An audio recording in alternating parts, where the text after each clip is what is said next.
Okay, this is the second time I've recorded this audio because my son walked in while I was recording. Hey, what's your name? Landon Trim. Landon Trim. Landon, what are you doing these days? College right now. I just got a job, so I'm excited for that. Just living in Lincoln, I guess. What kind of schoolwork would you doing?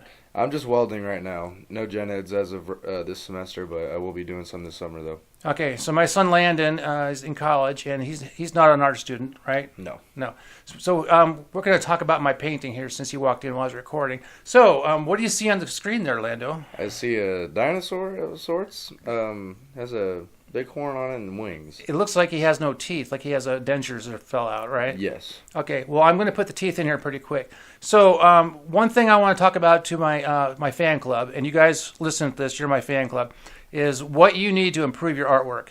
And what do you think that one thing is, Lynn?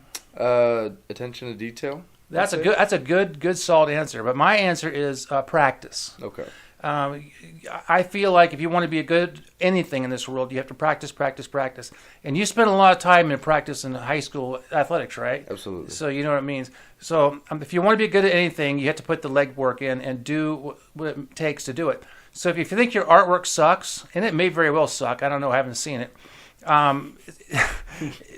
Look, subscribe. Landon, say subscribe. Please subscribe. Subscribe. And make lots of comments because I want to know what you guys have to say about this.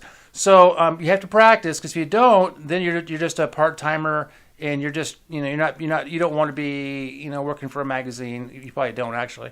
I did. That was my goal at one time. But so practicing is very, very important. So Landon, what do you think I'm doing right here? Just putting in details, the little itty-bitty bits that make it fill in the drawing. Is it effective?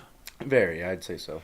You notice I'm using different line weights for here? Yes. And I'm drawing around the contours to give it shape, right? Yes, of course. So this is very preliminary in the actual artwork. This is basically the outline. I'm putting in some contour lines so later on when I do my ink washes, I know where to go and what to do. So I've been doing ink washes for a long time. So Landon, tell me right now, what exactly are you learning in welding school? Just general welding. I am doing a lot of MIG classes. I'm doing a stick class right now. Just regular production welding as well. Production welding is just, mass-produced vehicles and stuff like that, like side-by-sides and stuff like that. Okay, for our audience, can you explain what MIG welding means? MIG welding is metal arc welding. It is the easiest welding, in my opinion. It's very easy. It's very easy to set up. It's not a hard concept to learn at all. It's easier than stick, in my opinion, but people can say differently. Now, I've seen artists out there do sculptures with old car parts and they weld it together. Is that something you could possibly? I'm not saying I don't think it's something you would want to do. Probably not. I feel like it'd be very cool if I could fab up some stuff and sell it, make a product out of making sculptures and such like that and artwork. I feel like that'd be very beneficial for my skills, and I feel like it'd just be a cool thing to do. Yeah, we got a friend who lives about 20 miles away who does this kind of stuff. Kirk? Yeah. Tell me what Kirk does. He just does everything. He has a lot of sculptures. He's a collector. I believe we got a stop sign from him one time. I think that's funny. I've seen him with a torch cutting stuff, but he welds as well, right? Yes, he does all of that. Do you know what kind of welder he has? No clue. I have not seen his welder, no. Okay, so what would it take to do something like that? I mean, what's the process of putting two pieces of metal together? I'm guessing. It's a process of just making metal stick together. You have to have the right welder for the job that you're using. It depends on the kind of metal that you're using, kind of wire that you're using, okay, the thickness of it as well. Now, what's your art background? Do you have any at all?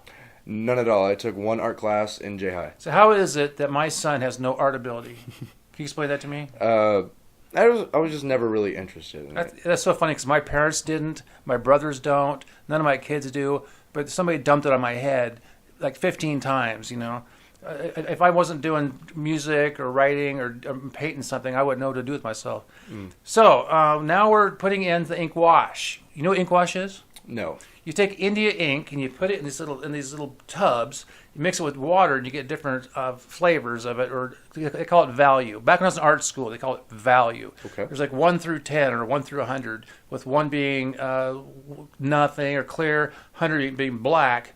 Right now, I'm probably doing about 80% black in the mouth right there.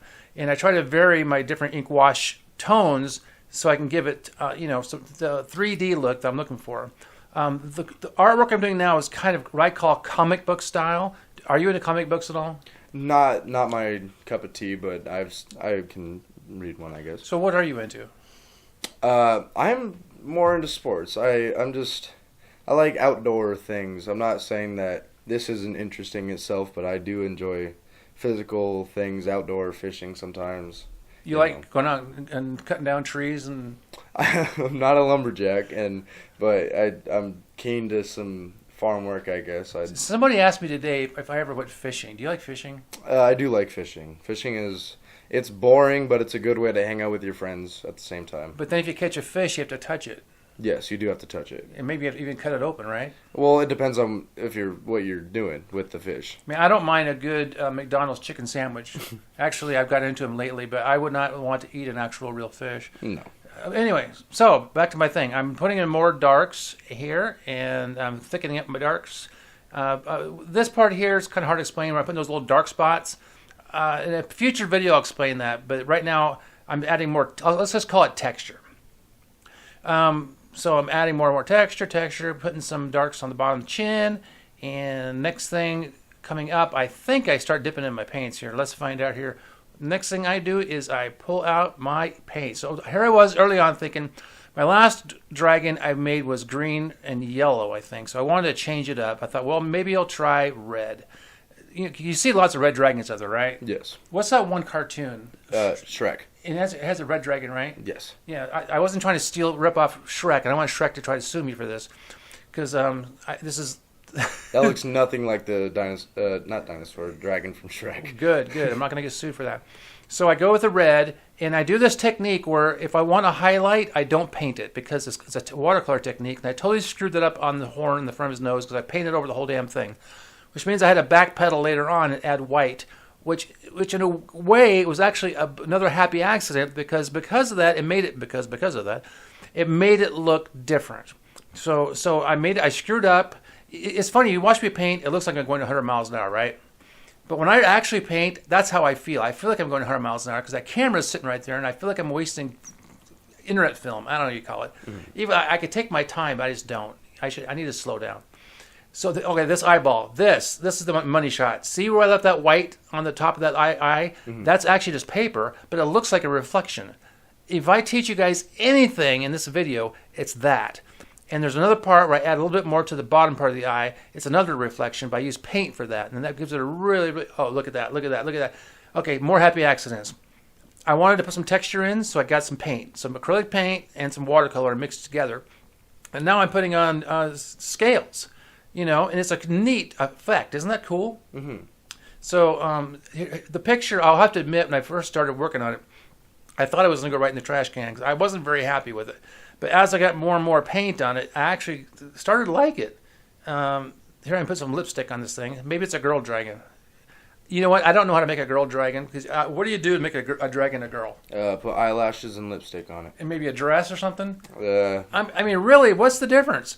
If you do look at the dragon from Shrek, she does have eyelashes and lipstick. Yeah, it's really hard to differentiate the two. Normally, females have a more narrow jaw than a male, and their eyebrows are a little bit different. But I think that's because women pluck them. Mm-hmm.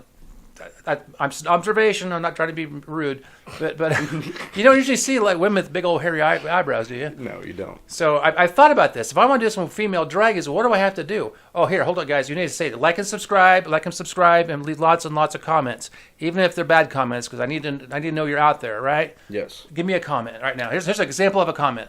I love your artwork, Keith. I aspire to be you. I am inspired to be myself as well. I do think I need my own museum sometime, or and I'll work on that. But like I said before, I do have some artwork in a gallery in Lincoln, Nebraska. If you want to go see my artwork, just get on a plane, fly to Lincoln. It's called Noise Art Gallery. It's on 9th and O Street. Yeah, I think so. And my artwork is on the south side up towards the ceiling because they want to hide it up there because my artwork is so weird. Okay, we're getting towards the end of this, but whatever you do not log off this. You got to see the end. Watch. See the highlights? Those highlights are amazing. Amazing highlights. That's why you came to watch this video, is to see all the ending, the highlights, because that's what makes the picture. So this picture went from the trash can to keeping it because of all the practice I do. Remember, practice makes, not perfect, it's practice makes permanent. And that's true. I mean, well, it's kind of true.